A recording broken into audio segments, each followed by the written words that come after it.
Well, hey there, everyone. Kristi here, and welcome to a hangout that I'm having. This one was not so much announced, but it's been in the works for a little while, and I am super excited about it now that it's all coming together.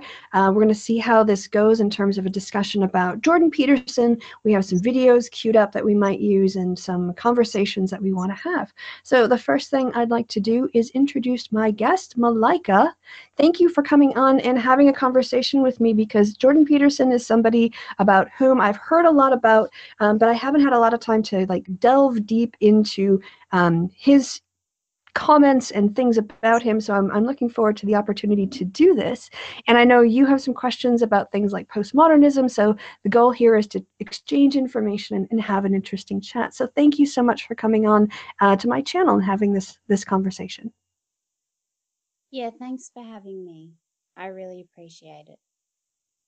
So before we start, do you want to talk a little bit about the motivations that you had to reach out and start this conversation and to do this hangout so that we could yeah, kind of get to know each other and know the topic and know each other's topics a little bit better? Yeah, I guess I wanted to ask you about the connection between postmodernism, his perception of neo-Marxism and feminism, which he seems to be propagating in a lot of his, what I would consider kind of conspiracy theories about what's going on in modern universities. I don't know whether that's true, because I'm always open to understanding, different perspectives and stuff. But yeah, I guess I wanted to ask you about that first, because I'm not an expert on that. As I said to you before, I've only done a degree in audio engineering, and I certainly wasn't involved in political, stuff on campus. So I don't know. Sure. Even though it was in the last 3 years, I just wanted to know your opinion on that. Well, my opinion, well, let me unpack that, because you've put a lot in there. First, I would say that the thing about the obsession with the right wing, and I'm getting some scratching from you, so I'm just going to mute you until I have again. Yeah, am I too loud, by the way? No. That's okay. Just for me, I'm obsessed with background noise in my audio, which is an engineer you might have you might get. So there's just a little bit of background noise. I'm just going to mute you until I'm done. That way it won't show up. So no worries on that. Okay. Yeah. So the issue of sorry, I'm going to put. Okay, there. I think I've got you now. All right, now you're silent. The issue of, first, I want to unpack it a little bit. The issue of obsession about what happens on campuses. This is really an extension of what I've seen as right-wing attacks since the 1980s. So you've seen Rush Limbaugh and other people on the right always attacking universities, even with the Vietnam protests. So this idea that universities are dangerous because students are exposed to new ideas like critical Marxist theories and things like that is not a new one. But certainly what I think is different in the attacks on modern universities now is that rather than just sort of complaining about it from the sides, you see people like Milo Yiannopoulos actually and Richard Spencer trying to physically, occupy university spaces. In other words, take their opinions to the campuses in order to provoke a reaction. So I think that's a unique attack on universities that's characteristic of 21st century right-wing authoritarian, and also people like Richard Spencer, fascist approaches and tactics. That being said, one of the things, as you mentioned, was that Peterson is anti-postmodernism, and postmodernism is a massive, it is expansive in terms of the areas of thought that it has touched. So for instance, postmodernism that came out of post-Second World War time moving forward, it has influenced literature, it has influenced architecture, it has influenced philosophy, and it has influenced some areas of critical analysis. In other words, thought that is designed to examine a part of society in order to critique it and look at its arrangements, its power arrangements, its wealth arrangements, and understand the structures behind it and critique that. So postmodernism, at its essence, at its core, is perhaps easily compared with the Enlightenment approach to life. So in the 18th century, 1700s, 1819, or those of that period, people were interested in understanding universal laws that would explain how movement operates, how gravity operates all over the universe, or the speed of light all over the universe, or the way that water behaves, all over the planet in a consistent way. And postmodernism, as those methods of inquiry, the generalizable universal laws, were moved from the natural world to the social world, and people were trying to find similar universal generalizable things you could say about human beings. Postmodernism questions the idea of big grand narratives and simple explanations, and tries to unpack the way that things are more complicated and grayer, and knowledge is contingent, and sometimes it's subjective, and we make knowledge claims that are sometimes beyond, they can't bear the weight. The data cannot bear the weight of the claims put upon them. I think that's a good way to say it. And in many ways, skepticism that we see on YouTube, the actual questioning of simplistic answers and grand narratives, and unpacking these things, like religion is a grand narrative, right? Breaking that down, it comes right from postmodernism, the idea that we could unpack these kinds of things. So I think for people on the right, the problem with postmodernism is that it gives people a series of analytic tools and concepts to unpack and undermine long-standing systems of power that themselves are based on flawed and false assumptions, like, let's say, patriarchal power and men being natural rulers. The postmodernism and critical analysis can be really good at breaking down those narratives and exposing their flawed thinking. And I think that's one of the main motivations. I'm going to wrap this up here in about 2 seconds. So that's when I think are the main motivations of people who want to attack postmodernism, because a lot like when you start to become when you're on the road to atheism and you're doubting the grand narratives of religion, that's the kind of doubt I see people wanting to prevent postmodernism from providing to other parts of life. So I've got you. Oh, your sound is down now. I'm going to turn your sound right back up. So you should be okay now. Oh, are you all set? No, you're still muted for some reason. Let me see if I can turn that off.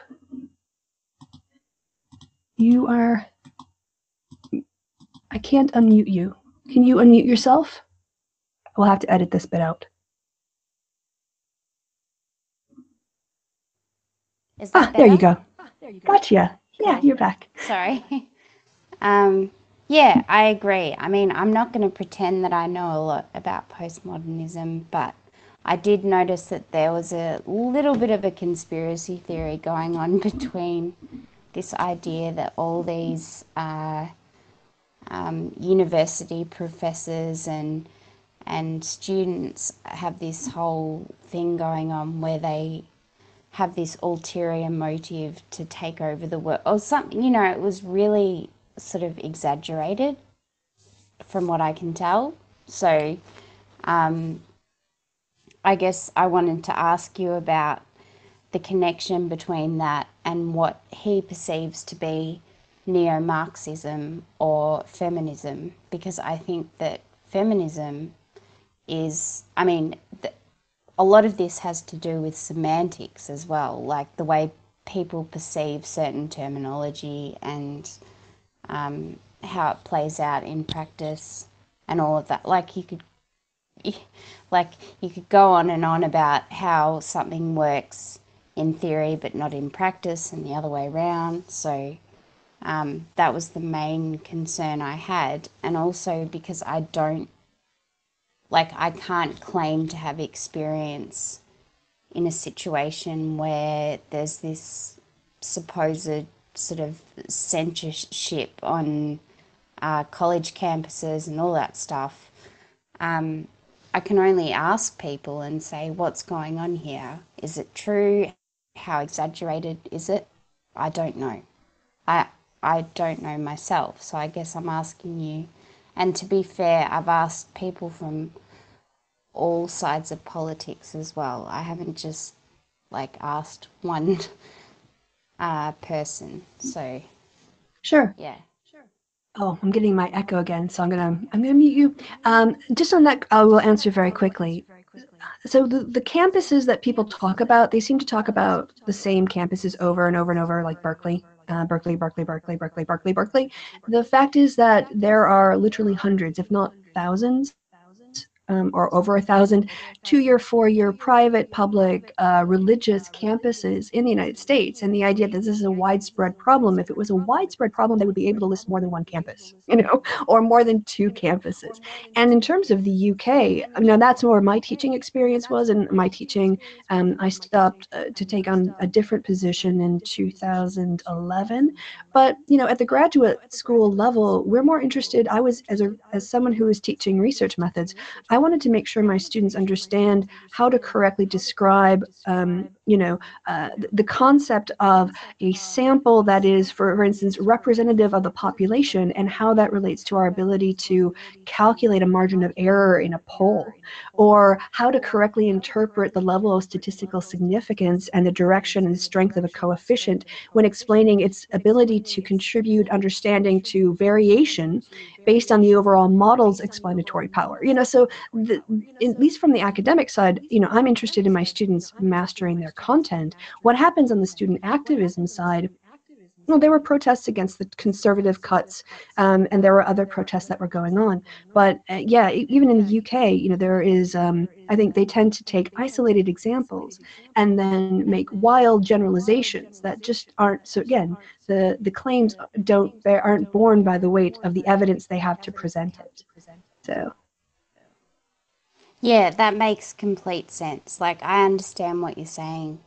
And I actually spoke to another YouTuber about this, and I said to him, like, how exaggerated are these claims? And he said, I reckon they're very much exaggerated. But one of the other things I was going to ask you about is like the term liberal, because like it's a very like the term itself can be used in various ways. So for example, in Australia, the Conservative Party is called the Liberal Party, right? But in America, the Liberal Party is considered the left-leaning party. And as Western countries, we are considered liberal-leaning countries based on our ideas about human rights. So you could sort of say that, some people might disagree with me, but even people who are conservative have fairly what we would consider more liberal views than, say, in a theocracy or something like that. So everybody having equal human rights and stuff like that. So the word itself, I don't know, it can be very convoluted and confusing, if that makes sense. Like it people think that liberal means the whole university system is sort of hell-bent on promoting some sort of left-wing agenda, but a lot of basic human rights values, which many people agree with regardless of their political leanings, are similar regardless. Does that make sense? Like, sorry if I haven't articulated that No, properly, but you articulated yeah. it perfectly. So I'm going to turn the sound down a little bit again. Just because, that echo. So you're going to be silent until I'm done speaking. I'm really sorry, but at least that way we'll have really clear audio. The problem with the word liberal is that it's been in use for about, well, at least 3 centuries in terms of political thought. And so an economic liberal from the stance of Adam Smith, right, is not going to be liberal in the sense of a liberal democracy that we think about it today. And of course, in the political spectrum, we often in political science use the terms conservative and liberal to talk about the left and right spectrum. But of course, that also depends on, as you point out, the country and the titles being used. So in maybe, more so than even like the insults being thrown around, Nazi or whatever, it's not that liberal is a meaningless word, but it's a word that you have to very clearly define how you're using it in order to prevent confusion. Yeah, I'm done now. Yeah. Yeah, I agree. And I think that most of my conservative or people who vote Liberal in Australia, and when I say Liberal, I mean conservative to be more confusing, they would agree that most, for example, girls should have an education and most people should be able to have an abortion and most people should have access to healthcare. And, so like it's, the semantics of all this stuff can complicate the issue as well. So, yeah, I just wanted to point that out, as well as the semantics surrounding terms like sexist, racist, transphobic, whatever. At the end of the day, those things are adjectives to describe various degrees of prejudice. And psychologically, all people have prejudices. The problem comes when those prejudices are collective about arbitrary things like, I don't know, things you can't control, like what you look like, your skin color, your race, your sex, your gender, all of that stuff. And like when those views are held collectively, it can affect policy and the degree of oppression towards certain groups. So I agree with that. Like I think that historically that's caused incredible human rights abuses, and learning about that,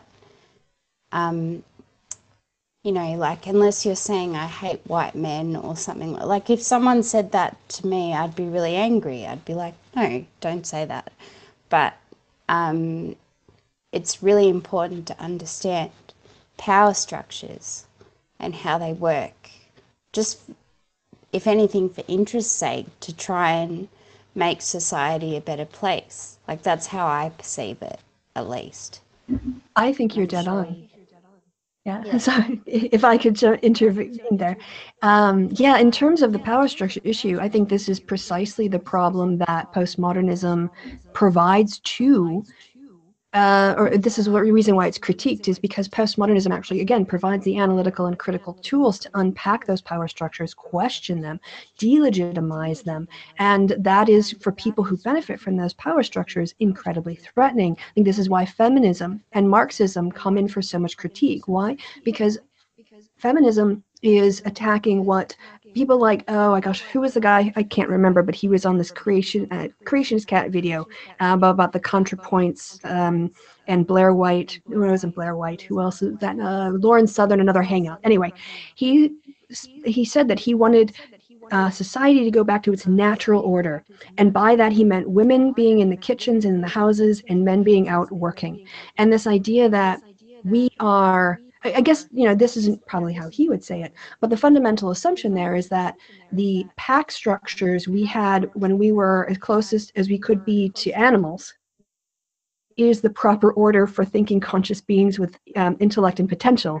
And so what they want to do is make a claim to that, well, hey, back when all you had to do was beat someone up to be the king of the pack, and then whoever got to be king of the pack got to have sex with all the women that he wanted, and that sort of male-based structure, obviously it's changed now because men would marry women over time, but of course that just meant owning them, and then they would give their daughters away and things. But this notion that that females are the property of males, and that males are the natural, I mean that sort of like from a biological stance, there's a claim there that they have an inherent power because they have a physical power, right? Physical domination is a justification for power domination. Feminism unpacks that, exposes it, and shows its intellectual paucity and the facade that it is. And that's very threatening. Marxism does the same with capitalism. Marxism questions because people inherit wealth, and we have inherited economic structures from our ancestors, and those ancestors were primarily interested in acquiring wealth, protecting wealth, and passing it on to their heirs, not redistributing it in a way to make society better. So Marxism also is a very big threat to the power assumptions that underpin capitalism, such as rich people are rich because they deserved it, they worked hard, they earned it, which is not the case. And also that your labor isn't valuable if you don't get paid very much. So if two people get up and they have a 40-hour work week, they go to their jobs, they do their jobs properly. The assumption of capitalism is the person who runs the company that is siphoning off other people's labor and profits, that person earns more, that person deserves more money than the person whose 40-hour work week involves making the company that money.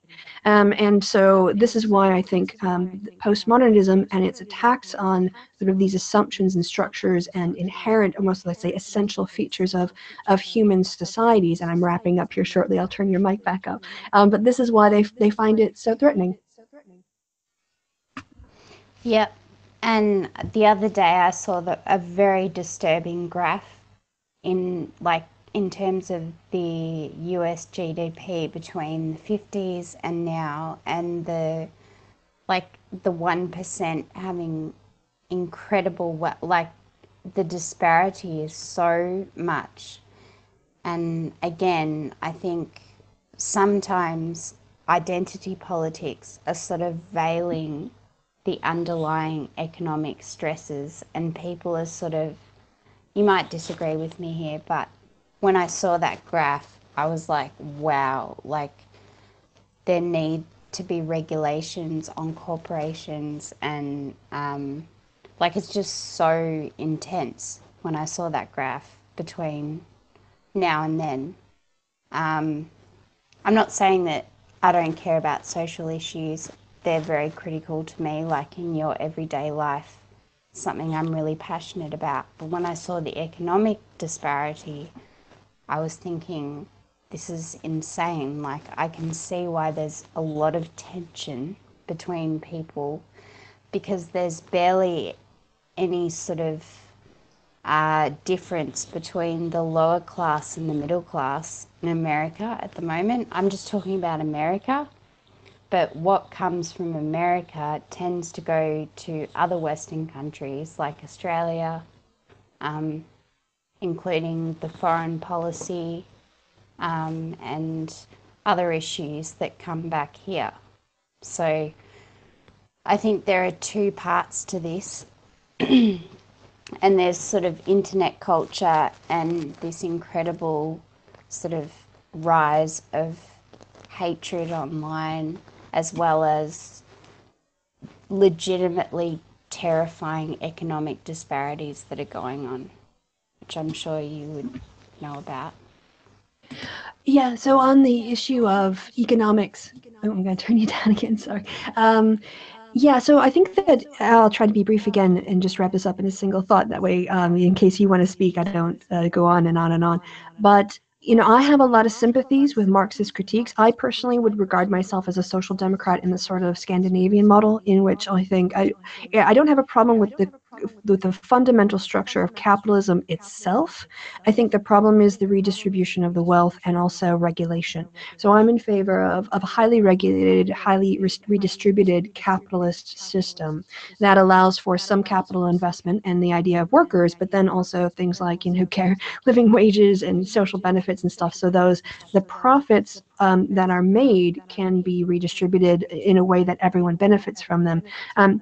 But I'm not a Marxist, because I think the position of most sort of neo-Marxists and Marxists is that the economic system itself is the fundamental basis, and all other things kind of come after that.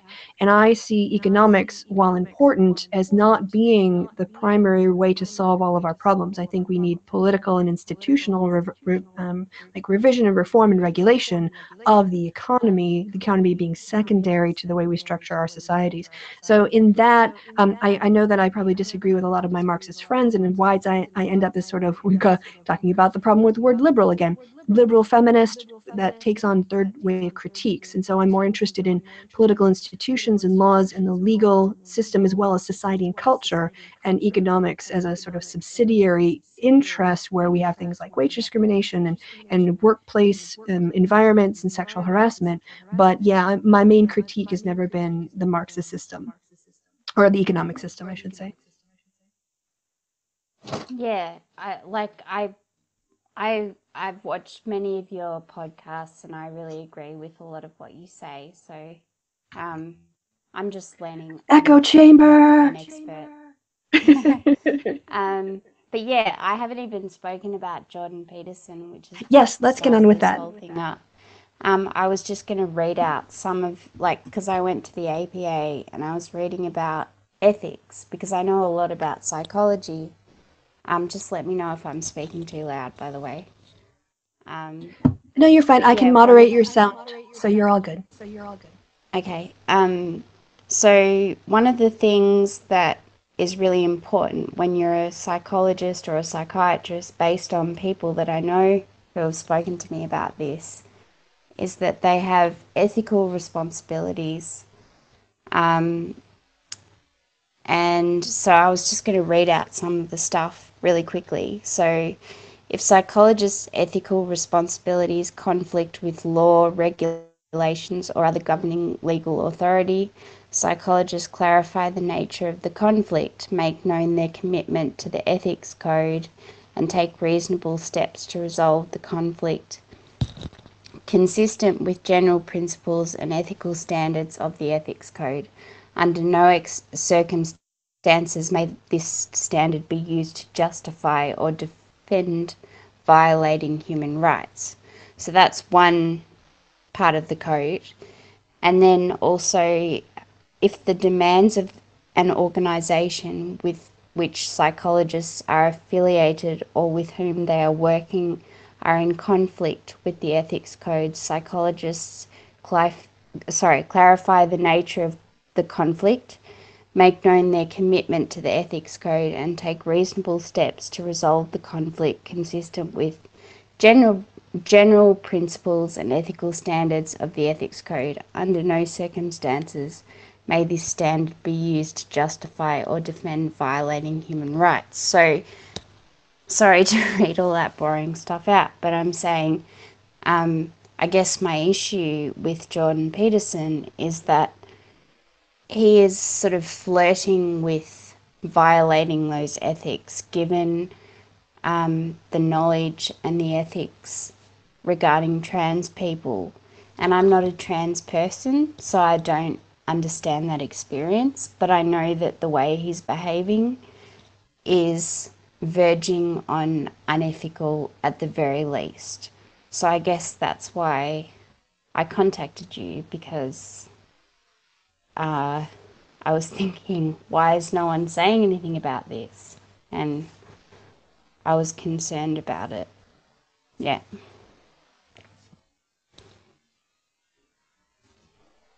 Are you still there? I muted myself and then I forgot to take myself, so I have to turn you off. Sorry. Happily, I heard you asking for me first. So I'm going to turn you down now. So the way that I would say that is assuming that what you've just read are from the professional code, like the professional ethics conduct for psychologists when conducting research. And this is, I think, maybe the important difference here.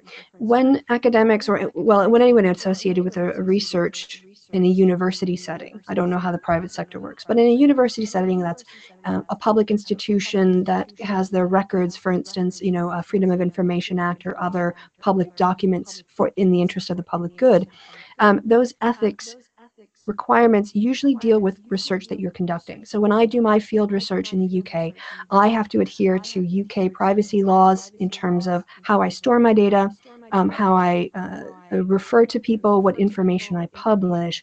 And so when I do a piece of research, I'm required to do an ethical submission, an ethics form, where I explain that I am aware of the factors that I am required to comply with under UK law, and then how my research strategy is designed in order to comply with those requirements so that my study will be ethical and people's confidentiality and anonymity will be protected. Does this mean that when I am not doing research, I still have a lot of, that I still have this burden of ethical responsibility? No, not from the university standpoint. Now, from a personal standpoint, for instance, if someone wants to come on my channel and they don't want their information to be published because I get a lot of hassle and they don't want to get kickback from the kind of people who are harassing me. I get that. And I'm well versed in how to engage in privacy protection so that we can have this conversation, but your information won't get out. But is that if I inadvertently did that, it said your name or something, would my institution be able to come after me in that case? No, because it's not research that's associated with their institution. So when Jordan Peterson, I think, is engaging with his students, potential students, the parents of students, the parents of potential students, as a university representative, I think that it's not the ethical requirements of research, but I think he has some ethical requirements on behalf of representing what kind of institution he works for and the institution's values when he speaks on its behalf. That's one thing. If he wants to be a private citizen and go out and spout nonsense, then there's really no tie to his ethical requirements as a professional psychologist when he's acting as a private citizen, giving his personal opinions, in my understanding of the topic. And I'm done now. Okay. Yeah, because he has tenure, I think, as well. But psychologists do have a really strong ethical responsibility. And if essentially psychology, I wouldn't call it pseudoscience, but it's still... Oh, it's not pseudoscience. Sorry, just to jump in. No. It's got the scientific method, hypothesis, data, experiments, everything. Yeah.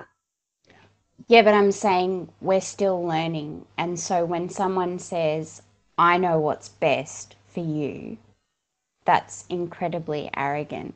And I don't know, it's irresponsible. And that's what he said to some of those students. And that was my problem with what he said, because he doesn't really know what's best. Like, he might know what's best in certain situations. He might be a very intelligent person. But if he's actively doing harm to trans people or to women or whatever, like, there's an ethical irresponsibility going on there. And I guess that was my main point. I would agree with that. And insofar as I think with not so far, well, with his professional code maybe, but especially for the university and working as an employee of the university, because like it or not, when he goes out there with his title in his academic professional capacity and says, I am not going to do this, I am not going to do that, then yeah, he is tying his views to his institution when he goes out as a representative of that institution. When I talk about my research, I actually don't even mention my employer because I don't work at a university. So they're helping me with my research, but it's not quite the same thing. I don't go out as a representative of my employer and talk about feminism, because I go out as a private person and do that. And so when he is, puts his name and title out there, or he goes and speaks to students or is reacting to students, then yeah, I think in that case, there's a responsibility there, or there's exposure there, shall we say, for him as an employee of the university, not just because he's a private citizen with his own views, kind of thing. Yeah. And for me, actually, I think it's much more serious when it comes to being an actual psychologist that's practicing. I'm not saying he's the same as someone who might be someone who tries to convert gay people to straight people based on religious stuff, but it kind of reminded me of that a little bit. I'm not saying, I'm not trying to make huge generalizations about that, but it did sort of seem reminiscent to me of the fact that his religious views, which he refuses to own up to directly, by the way, are influencing his attitudes to mentally ill people. And I think that that's just wrong. And I'm not saying all trans people are mentally ill. I'm just talking about mentally ill people in general, and I think that you should never force your political or religious beliefs on people who are very fragile, basically, in general. I'd concur. Yeah. So, yeah. The only thing I wanted to ask you about, which happened recently, is that at Laurier University in Canada, did you hear about that? So I've heard about this, and I've heard around it, but I have been too busy to get all into the details. And even for people who people who aren't familiar with it, or people who listen in 5 years' time, can you give us a rundown of the events? Yeah, okay. So, a assistant teacher who's 22 years old, her name is Lindsay Shepherd. She, I think, I'm not entirely sure the name of the class, but she was teaching linguistics and communication and about pronouns, and she played the video by Steve Pagan from Toronto, where Professor Matt, I think his name is, said there's no such thing as biological sex, and Jordan Peterson was very critical of that.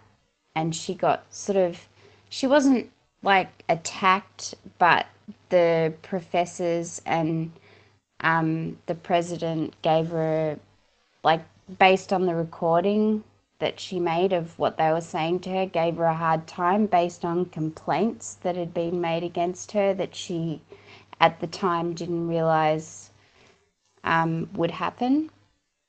And to be honest, I don't think she deserved to be treated like that, to be fair. Like, I'm just saying that based on what she said herself.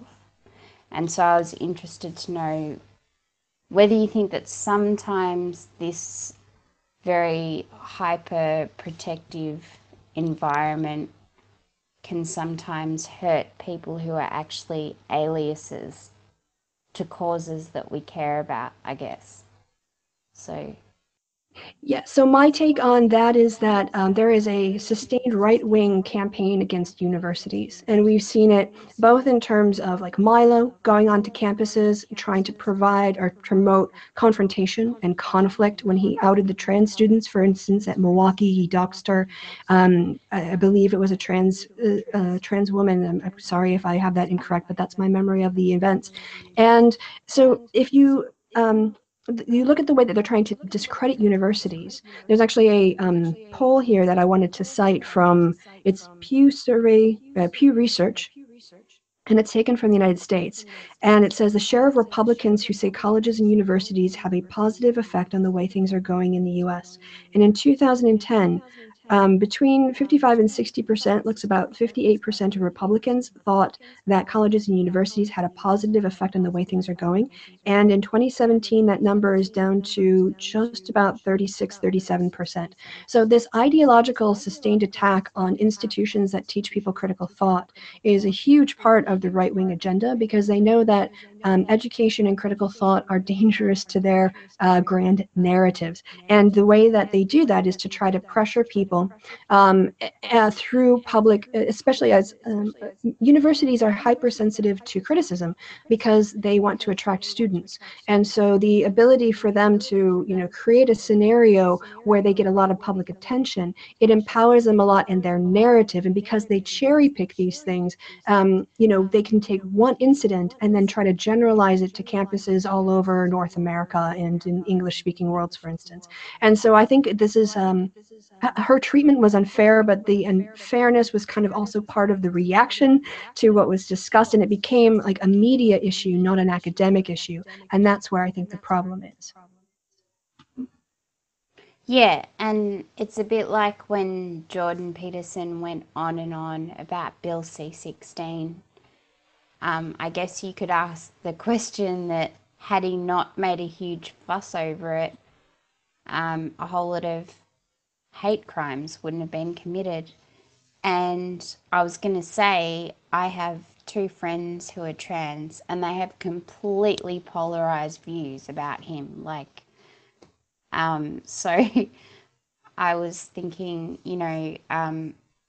either way, I think from the conservative perspective, this person said to me, it's actually making it worse for us because this is so much media attention, which, do you know what I mean? Like I'm saying, Oh, yeah. you could argue that his aggression about this issue could have made it worse for them, but at the same time, a lot of trans folks don't want all this attention. So, you know, someone like me that I don't understand and I don't want to take like a sort of biased perspective one way or the other, I just tried to listen to both of them because both of them had very, very different views, and I was very confused about what the best way of handling that situation was, I guess.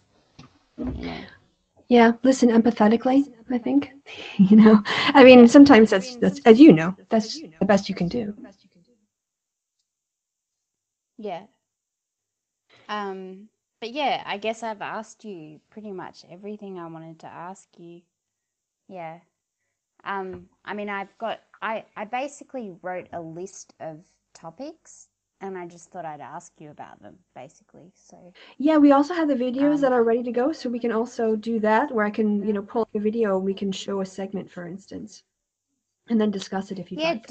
like I don't mind either way. Like if you want to use those videos, I don't mind either way and edit things and whatever because I've got a bit of a cough, so No, I don't keep worry. coughing and stuff. Oh, that's okay. But just let me know if I'm really loud because I feel a bit self-conscious, to be honest. Okay, So I'm you're glad not that really this loud. isn't live. Yes, yeah. Yeah, like I said, and it's for me too, it's more relaxing. When I'm not on camera, I feel more relaxed because I don't have to be worried about how I look all the time. You know, am I just sitting there with my jaw hanging open, kind of thing or Yeah, something? me too. I'm not on camera, am I? No, you're still just the Oh, good. avatar. But just in terms of like being relaxed in a hangout, you know, and this, like I said, you know, it's all recording, but I'll go and edit out all the bits that, you know, we sound silly or mess up or whatever else, so it'll sound Oh, flawless. thank you. I'm relieved. I can relax now. Yeah, totally, you can relax. This is a safe space. All right, thank you. The other thing is, before we start up again, what I can do is I just want to try the sound quality if we do one of these tests, do one of these screen shares. Let me go here. And of course, now I have a question. Sorry, two things at once. We're going to do them one at a time instead. I'm going to share the screen, and then you should be able to hear this. Yeah. Oh, no. Sorry. Wrong one. I've got my headphones in, so let me see. See if this works. And it doesn't, so I have to take out my headphones. I'm trying to rewire my various electronics so that the headphone sound comes through my laptop, but the video sound goes through my external speakers, and it wasn't working. So let me try again.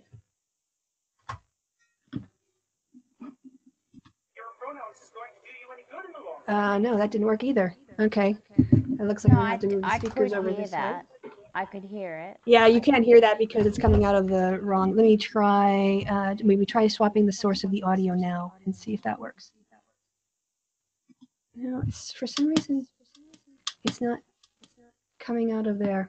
All right, so then what I have to do instead is just hold my mic up to the coax or con extant, sorry. And now you should be able to hear it. It's not your opinion. Yes, it is. No, it's not. It's about non-binary pronouns. No, it's not. Yeah, I'm saying that that's what I'm about. Were you there when I spoke? Okay, you hear that okay? Yeah. Okay, so it's a little bit messy, but we can sort it.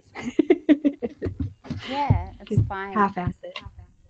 Like I said, I was just concerned that I was really loud and all this shit. So No. And I'm sort of glad you're going to edit it because I'm not used to doing. I've done one like sort of live stream, but apart from that, I haven't.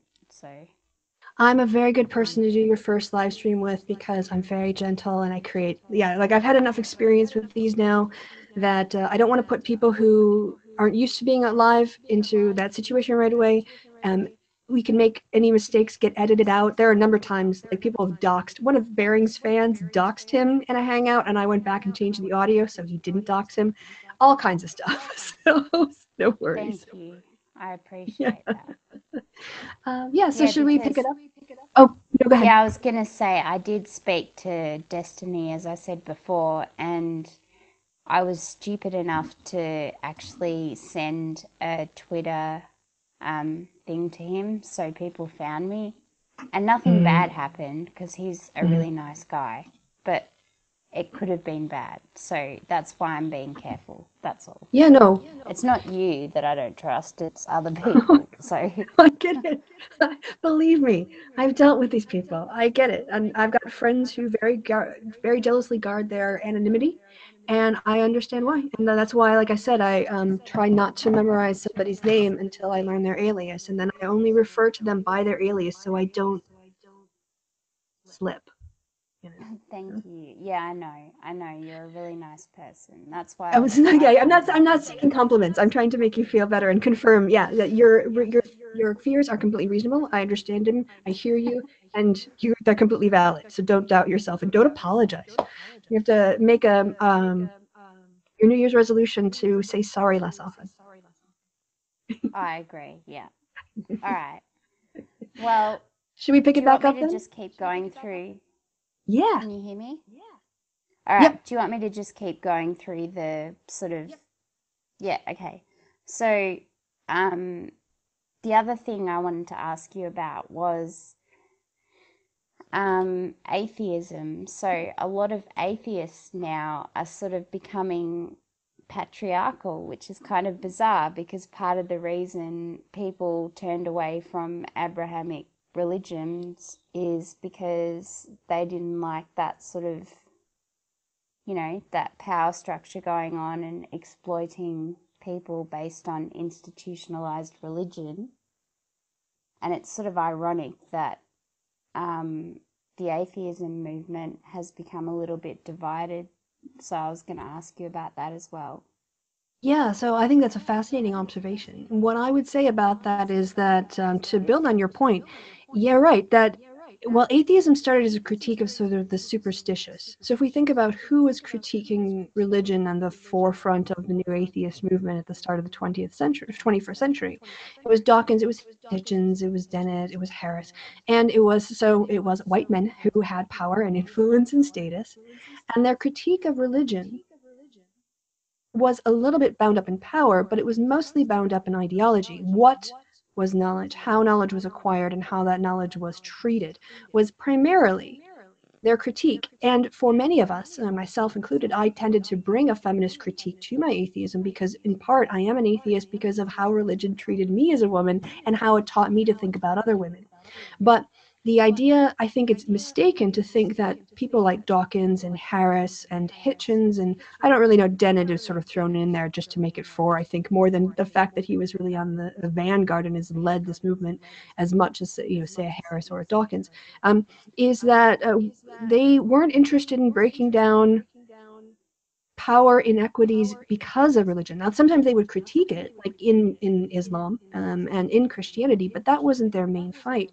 And so I think that it's not that surprising that a group that came out of the most privileged status in terms of being male and in Western Europe being white did not, these guys weren't articulating a revolutionary, shall we say, transformation in power. What they just wanted to do was discredit religion and replace it with science. But they don't have as much of a problem with the power relations that religion has been used to justify over time. And I think to me, and I'm interested in your reactions to this, to me what this shows is that you can believe there aren't fairies at the bottom of the garden, but still believe that because men can be more physically violent toward women, this somehow justifies their rule because they're physically bigger and they can beat the crap out of you. Somehow that means that egalitarianism on a fully human level is not, is not a part of humanism and atheist humanism. If that makes sense. Absolutely. And in my own experience, having been on the receiving end of that kind of attitude, where this person actually said, "I hate women." Like, he said this to me. And then he justified violence with the fact that I was provoking that violence. I think there's a connection there with sort of cultural ideas. And he was an atheist, so he hated religion. But I'm saying that I've noticed that there's this sort of Darwinian pseudoscience that justifies some sort of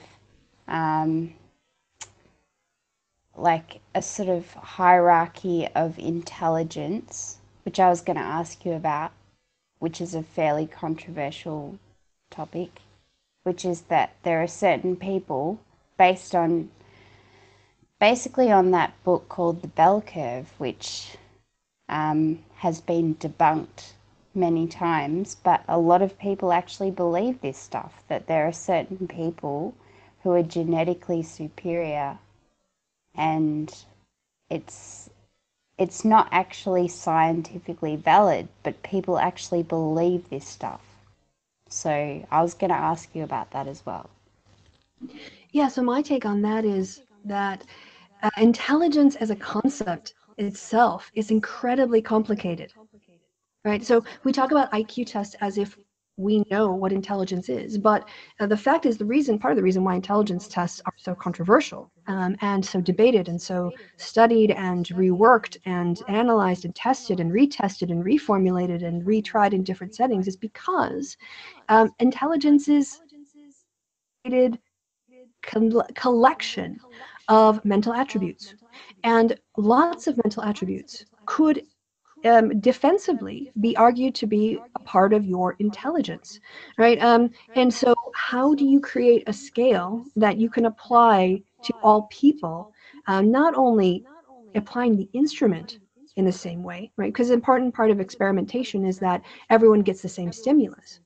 But how do you know with accuracy that you're capturing what is intelligence? And if you're doing it in one point in time, maybe a part of intelligence is the ability to take on new information over time and to internalize it. How are you can't test that in a cross-sectional kind of study. You'd have to do some sort of panel study for that.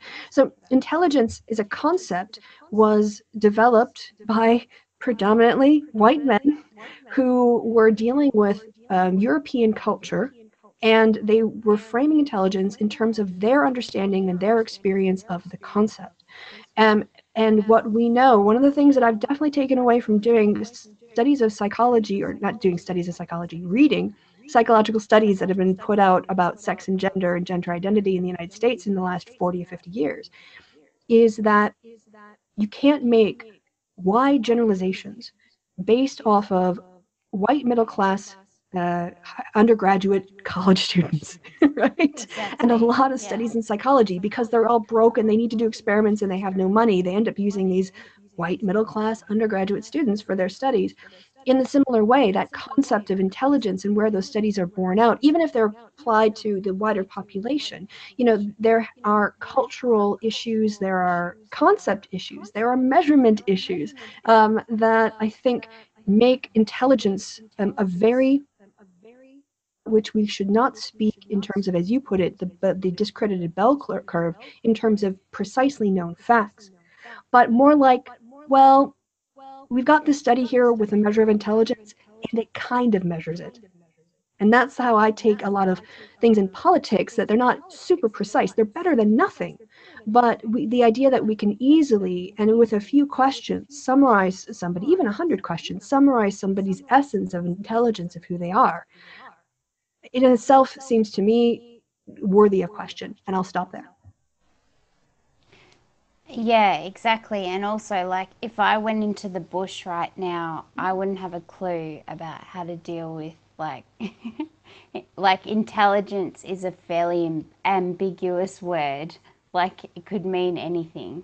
And it, like you said, it's affected by culture and intergenerational issues and all sorts of stuff. Like, it's so complicated, as well as genetics. Like, people seem to think that race is sort of what you write down on certain forms or whatever, but race is incredibly complicated, as well as like how our genetic links connect with one another. So I guess I try to believe the best in people when they believe in things like race realism, which is incredibly irrational in the sense that if you haven't studied biology or genetics or stuff like that, it's easy to sort of think, oh, levels of melanin in your skin, which is just so irrational. Like, there are so many components of race that the way people are perceiving this is kind of scary, and it's sort of spreading, especially online, amongst white supremacists and even some atheists. So I've just noticed that because I spent hours trying to understand the whole thing, and I'm really shocked at the amount of people who are sort of subscribing to this ideology about race realism. It's quite disturbing. I would agree, because I think that at a fundamental level, what we mean by race fundamentally comes down to skin color, right? Because that's the one we've inherited, that racist legacy from the slavery days and going all the way back. So the idea that, as you point out, the idea that you can tell intelligence or criminality or anything else based on the skin tone is right up there with phrenology, saying that we can figure out your personality type by the bumps on your head. I mean, it's absolutely crap. And if they wanted to really try to link something, intelligence, to a fundamental component of the human person, they would have to do that on the chromosomal level. They would need to find the intelligence gene, and find out its markers and if it worked with anything else, and then look to see, regardless of the skin tone, do people with this marker have a markedly different intelligence? And so it's really, race is a construct that we made up. It's not biological. We could have reorganized all of society based on hair color, and it would have been just as powerful, but just as empirically unrelated to the facts of reality. And so, yes, race realism is a load of crap.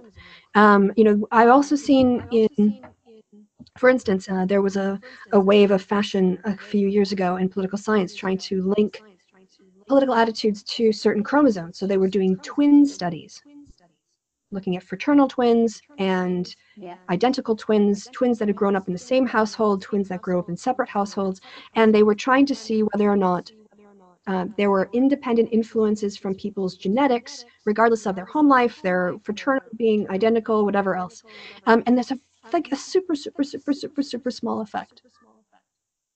But there's some evidence that, maybe there's something in our biology which other psychologists have linked to the concepts of a revulsion reaction. People who are more sensitive to images, disgusting images, they get more of a physiological response, and that makes them more scared. And those people also have a higher probability of voting conservative or Republican, right? So if you get people afraid, they kind of run to the right. Is it possible that some people have these biological predispositions to be a bit more scared of the world and therefore a bit more authoritarian?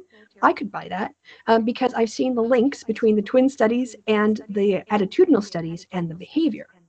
And that's what, if race realists want to get on that, then that's the kind of stuff they're going to need to do. They're going to actually have to get beyond skin color and go into the chromosomes and look at it on the genetic level, and then try to make a case empirically from there. And I have a feeling they're not going to do so well.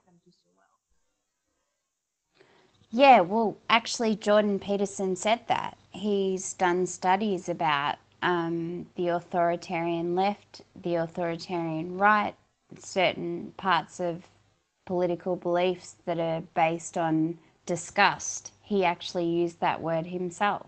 So he actually admitted to that. He's not actually denying that connection, which I found interesting. Also, the connection between religion and belief systems about gender is quite profound, like in that sense. So, yeah, I agree with you. I think there's a connection there, and it can be benign, but it can also be really destructive, especially when you're earning $60,000 on Patreon from. Sorry. No, it's true. Yeah. I mean, I just think, yeah. when we have a grant, when our research is funded, we have to declare if there's a conflict of interest. You know, we have to declare where our money comes from because it might influence how we present our data. And I think it's entirely justified and entirely valid to bring up the fact that Jordan Peterson probably gets, well, definitely gets at least 10 times as much money from his monthly Patreon shitlord account than he does from his actual employer. And I think that is worth discussing in terms of, I'm not saying that he's always doing his research with that in mind. What I'm saying is it would be irresponsible to not mention that financial interest and look at that as part of what we should see, you know, take that into consideration when we look at what he says. Yeah, absolutely. And I guess my main issue with him is that he's dealing with very fragile people. And I don't think there's a universal consensus on the exact way that you should treat certain patients who have severe mental health problems, in particular those from the trans community who have very high suicide rates, which is why I'm suspicious of him, because I think that if his heart was in the right place, and I'm not saying it's not, I'm not trying to say he's a bad person or whatever, but I think that he is behaving unethically. And I think that he's very motivated by getting attention and power, and I don't like that. I'm not saying he doesn't have very valid ideas. Like, I agree with a lot of his ideas. I agree that, for example, that if a mother is incredibly, or a father, whatever, is overprotective of their child, that child will be maybe less able to deal with really heavy things in life. You know, like, I don't necessarily disagree with him on that, but it's almost like he's taken some of these really strong ideas and made them into really excessively over the top, almost paranoid conspiracy theories. Like, he was talking about Google being a gulag, which I think is sort of full on, considering that I might be wrong here, but I think that across the globe, most countries are veering on the right, not the left. So I don't know what he's scared of in that regard. Maybe in his own circle of people he feels that way. But overall, there's a huge wave of right-wing governments across the world, whether it's a theocracy or in the West or whatever. I don't think he's being proportionate in his analysis of politics. Well, I'll call him out right now for completely unethical behavior, and that's when he doxed the two students that were protesting him. You know, one ended up taking down a Facebook account, the other one decided to leave it up. But if you are putting out the personal information of students and basically making them open for targets, whether they're your students or somebody else's universities, if there's, you know, like a college campus here involved, then especially if it's your own campus. And I don't know all of the details, so I don't want to make accusations here that I might turn out to be wrong. But if you've got students who are protesting you and you dox those students as a member of like a department, as an academic, you are seriously violating your ethical responsibilities and your ethical duties, because you, especially somebody with that kind of power and following and money, going up against nameless students, and I know one of them for sure was a woman who decided to leave her info up. I don't know about the sort of gender identity of the other one, especially with the kind of abuse that goes on the internet. Then yeah, I actually think he should have been disciplined for that, because that did possibly endanger, this is far bigger deal than discussing the transgender language bill in a classroom. If you, as an academic, endanger the students, you have violated, a core principle of what a university setting should be, which is a place where people can discuss ideas, any ideas, and do so without worrying about physical threat or harm to their life. And, if he's going to be out there and be a public figure, criticized. Now, I don't mind being criticized, but there's a difference between criticism and abuse.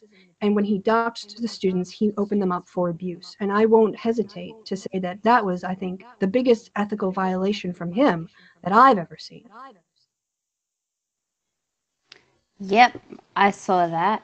And I saw that one person left their account up to prove the point, because that person was brave and wanted to say to people, look what he's just done. And there were even some of his followers saying, take this down, this is not ethical, like even his own followers. So I know exactly what you're talking about, because I've been spending so much time reading about him and all that stuff. And I don't want to keep you because I know you're busy, but I guess that brings me to the next point, which is the whole guilt by association thing, which, I mean, when I saw the Kekistani flag, he's standing in front of the flag. How do you see that? Like, in terms of, at what point do you think that people should be accountable in terms of the amount of people that I suppose would associate with the alt-right or the alt-light or whatever? Well, in terms of, I just want to say, did you see him with the Pepe frog picture? Yes. Yeah. So on that, I think that, it's not up to me to decide for the University of Toronto when he has crossed a professional line such that he could be terminated, or at least there would be serious grounds for a review of whether or not termination would be an option. I also think he would take advantage of that and play the victim, because that's what we see people doing on the right. Whenever they screw up and do something wrong, their defense is to turn it around and claim victimhood because they have consequences for their actions. I did something bad under the banner of free speech. I was held accountable for my bad actions, therefore I am the victim. I think the University of Toronto is in a really difficult situation with him, because yes, he has the opportunity. If he wants to teach, a range of ideas in the classroom on his expertise and expose his students to all possible theories and ideas in the classroom, that's fine. But if his behavior outside of the classroom is one where students are left feeling unsafe, if students are being doxxed, if students feel they can't go to the University of Toronto because there's he's attracting alt-white and white supremacist and white ethno-state people to that institution, then the institution has a Jordan Peterson problem. It's not, so I think that's it's a legal line. There's tenure, as you point out. There are employment laws that protect certain parts of speech under Canadian law. That has to be balanced with the damage the university feels that his off-campus, out of the classroom activities are having on their institution.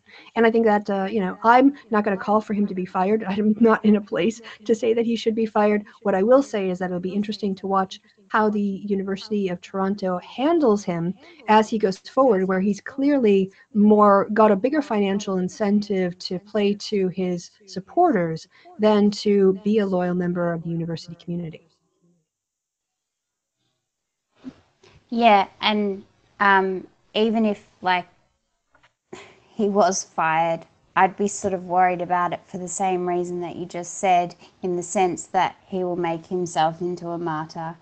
And it's absolutely hilarious that he keeps going on about freedom of speech when he's actually made so much money online from, the idea that he hasn't sort of benefited from what he considers to be outspoken, or, whatever it is he calls it. So I'm saying it's sort of hilarious because he's actually made maybe even more money than he's earning per year by doing this stuff. Oh, yeah, definitely. Yeah, so I guess... If I could, sorry, I just want to jump in there because I know people will get on me about the word loyal. And what I mean by that is, when you're an academic, you're often asked to go out and represent the university. You might represent the university to incoming students. You might represent the university at a conference.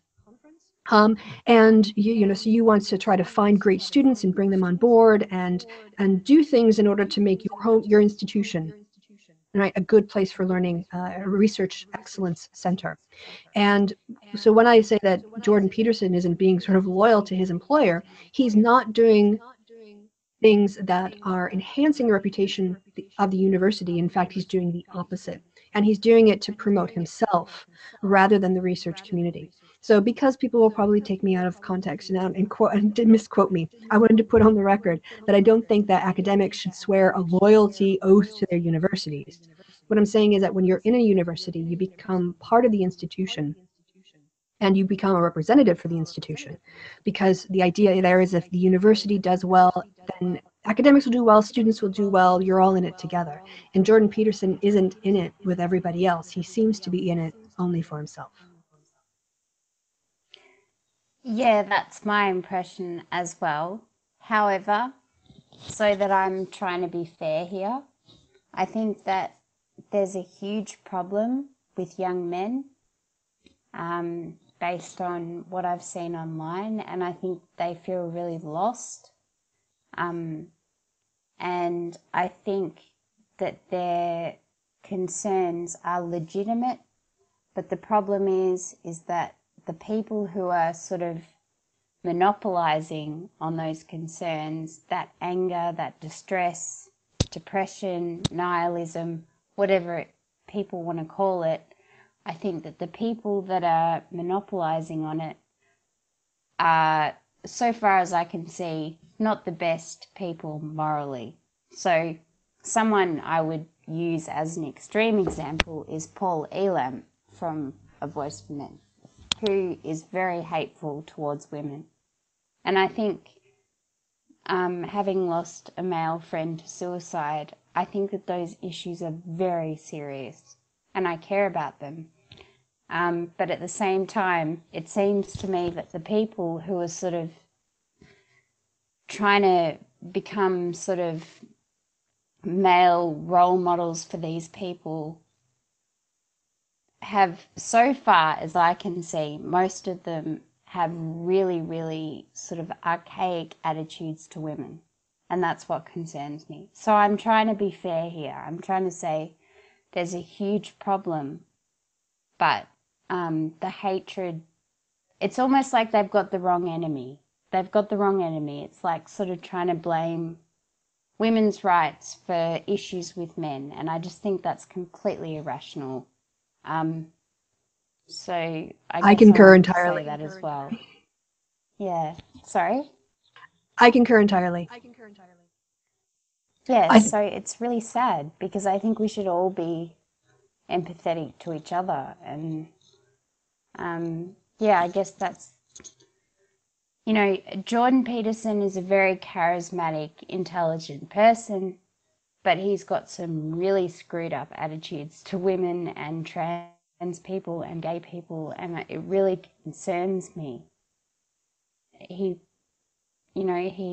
couldn't use his talent to help young men without sort of, I'm going to be careful with my words here, but say that, he could just stop with the sort of hateful attitudes towards other minorities or women or whatever, basically. Yeah, I agree. I think Is that a good... No, you go ahead, you finish. No, I was just going to say, I hope that's a articulate way of putting it, I guess. That the problem that Jordan Peterson is perpetuating, he's part of a larger movement, right, of fundamentally Christian values being rationalized through academic thought. Yeah.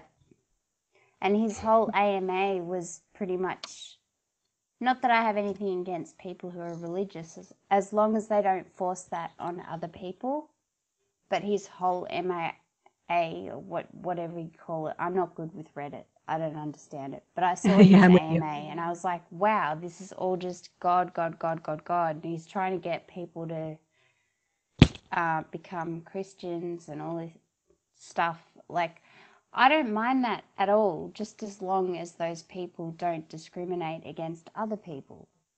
Put it that way. Right. Private views are private. When he is in a classroom, when he is on the campus and being paid by the university, he is there to be, in some ways, the face of the university to the students. And if he is being a face of antagonism towards trans students, if he is antagonistic toward humanism and human rights, then that's you know, then he opens himself up for that kind of criticism, because that's not him talking from a position of academic expertise, right? I don't use Dr. Kristi Winters, and I don't cite my institution, and you know, I come in here as a private person, and when I want to talk about political science, then I'll pull out my political science credentials, because then I'm not speaking just from my informed opinions or sometimes uninformed opinions.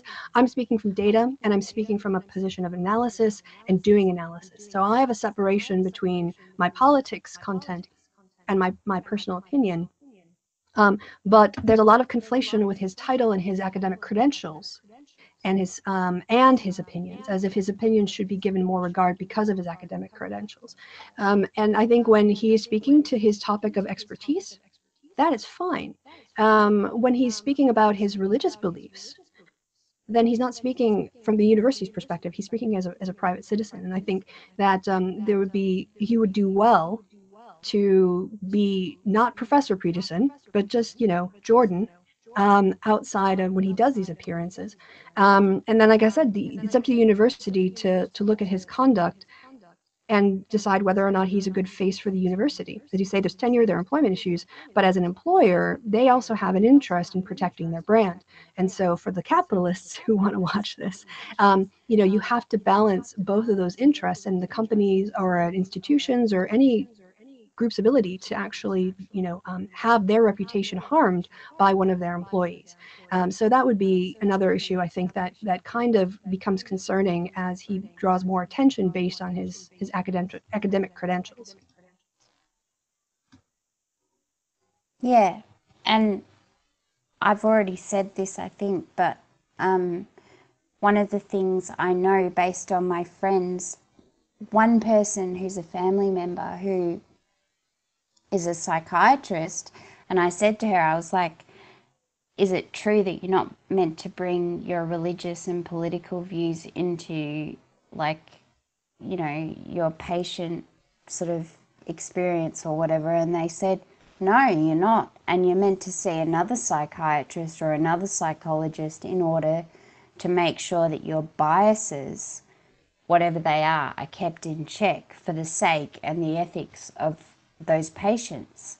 And so like, you know, I don't understand him in that way. I don't know why he's sort of justifying this behavior, but it's quite obvious that it's coming from a religious place and from a very arrogant place about him believing the ultimate way of treating people who are very, very vulnerable. So that was, I guess that's my main criticism of him.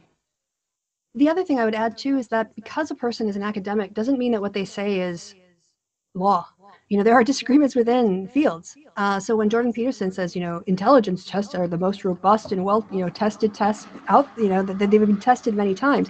Well, that's true. But as you would know as a social scientist, that just because you can measure something consistently doesn't mean you haven't been measuring, had a crappy measure that you've been using consistently. There are measurement challenges in the social sciences. Conceptualization. How do we operationalize? How do we take a concept and then break it down into its component parts, and then from those component parts find appropriate things that we can observe in the world, and then take that collection of observations, test people on it, and then give them an aggregate score.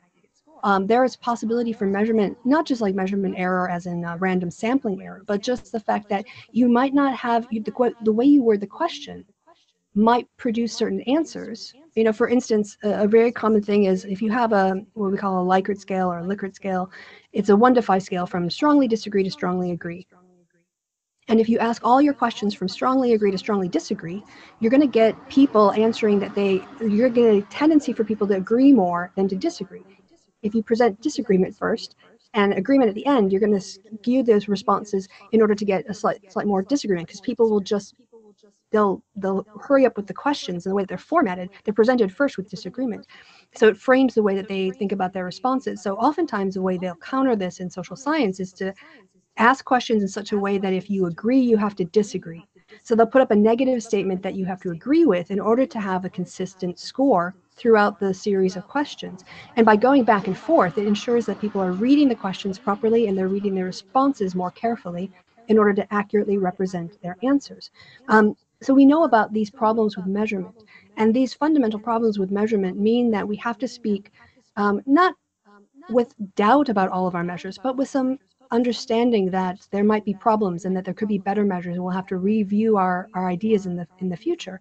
So, that's the other thing that we have to remember when academics give an assessment, that we should look around to the community in general and see what the consensus view is, see what the minority or the competing views are, and look at the critiques. And that takes a lot of work, and most people are just willing to go on, well, he's got professor in front of his name, and he's saying things I agree with, so I'm just going to say what he says is true.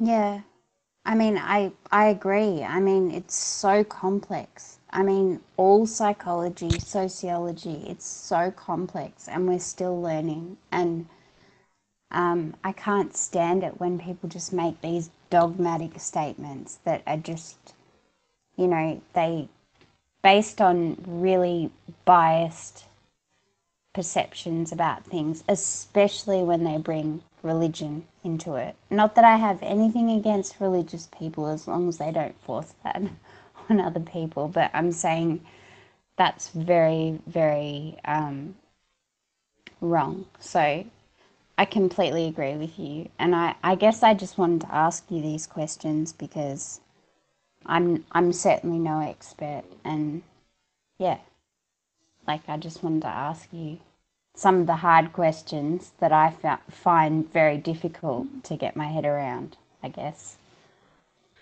Sure, and I'm just turning your sound down again, just so you know, if you say anything, I won't hear you until the end, you'll have to repeat it. But I mean, I have a lot of sympathies with Peterson as somebody who has an academic title and has done research and publications and has expertise in their field. And also somebody who wants to not be confined to only speaking to a topic on their expertise, but has other views that they think are important that they want to express. I get that. I also have a lot of concerns about what I've observed in his behavior, because I don't think that line for him is as clear as I have made it from the beginning.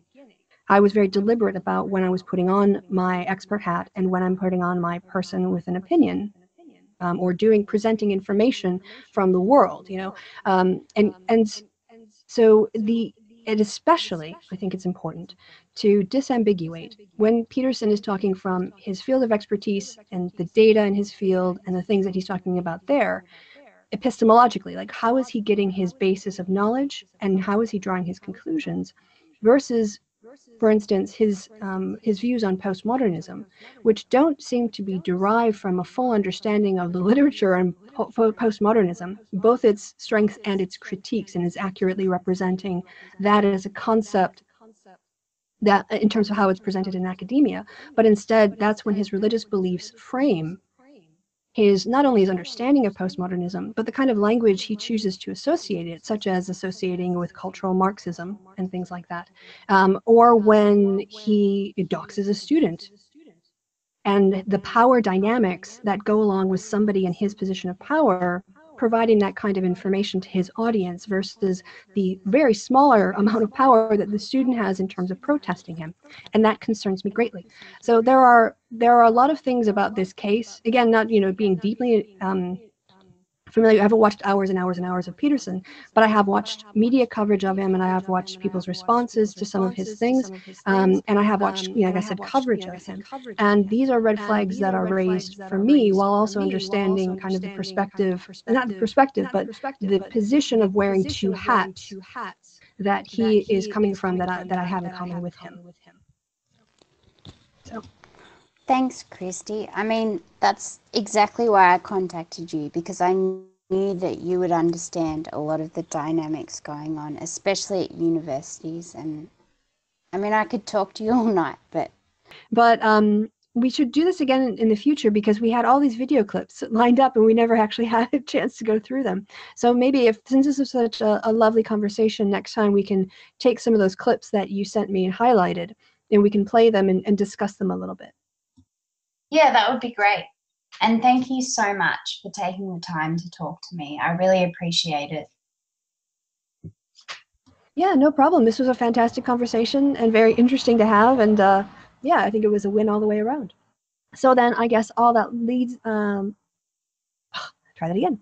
So then I guess all that's left to be said then is that I've been Kristi, you've been awesome. Thanks for the people who are watching and listening to this as a podcast for your time and attention. Very much appreciate it. And thanks to my guest, Malika. I really appreciate you reaching out and being willing to have this conversation. And I hope we can do it again in the next couple weeks or months. Yeah, you too. Thanks, Kristi. All right, so yep, so goodbye from me, goodbye from Malika, and yeah, say goodbye, Malika. Goodbye. Bye, everyone. All right. Bye all. Bye.